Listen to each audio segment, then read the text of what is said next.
Washington Union Station because electrification ended in D.C. Therefore, a diesel locomotive was pulled out to pull the Silver Star south all the way to Miami. The locomotive in question was Amtrak P42 DC number 47, and since it was an older unit built in the 90s, it had seen quite a lot of use over the years. Further down the line, a crew change took place in Hamlet, North Carolina. This would turn out to be that crew's last ride of their lives. Meanwhile, in the Columbia suburb of Case, South Carolina, CSX local F777-03 was doing switching duties at an autorack loading facility just south of a highway bridge. The power was two CSX AC-44CW locomotives, 130 and 36, with the crew going between units depending on which direction they were going. By 1:51 a.m., the train had 34 autoracks, 130 was in the lead position, and it was landing to the Silica storage siding track. The crew was asked by the dispatcher if everything's in the clear. Is that right? Over? That's right. You locked up in Silica. referring to locking the switch lever after it was supposedly set to the main line for the Amtrak to pass. The engineer and conductor sat in the cab at a 1:30 waiting for a ride home. The engineer estimated that they had been waiting for about 10 to 20 minutes when he asked the conductor if he realigned the switch at the junction of the Silica storage track and the main. The conductor said he replied that he was sure he got it.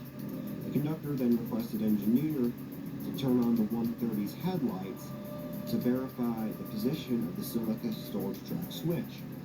But the light did not reach the area around the switch. It was dark.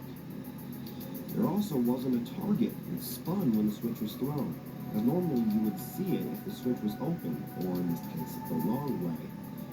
And you wouldn't see it clearly, and only see the edge of it if it was closed, such as the main, as the target would be parallel to your view, and you would be looking at it edge on. In the end, they stayed in the cab, but at 2:26 a.m., the engineer got out of the cab to walk the 660 feet up the line to the switch to check if it was set properly. However, the light of the Amtrak locomotive was fast approaching. The engineer didn't have time to see if the switch was set before the arrival of the Amtrak, so he just stood on the nearby hillside under the highway bridge to watch the Amtrak pass by.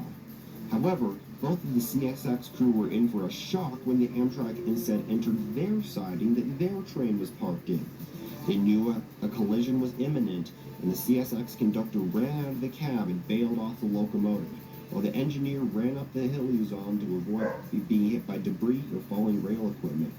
The Amtrak crew, oblivious to what was happening when they entered the siding, noticed the CSX locomotive ahead of them and slammed on the emergency brake, knowing that these would be the last fleeting seconds they had left to live.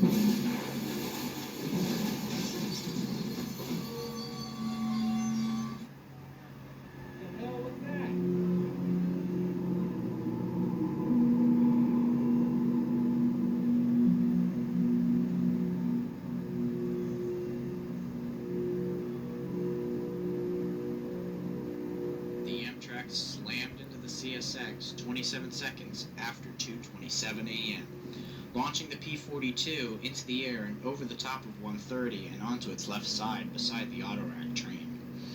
130's nose and cab were completely sheared off by the Amtrak locomotive, exposing its cab interior. 36 suffered damage from the debris of both 130 and 47 flying in all directions after the crash, but wasn't too badly damaged. The two crew members, including the engineer and the Amtrak locomotive, were killed instantly and were the only fatalities in the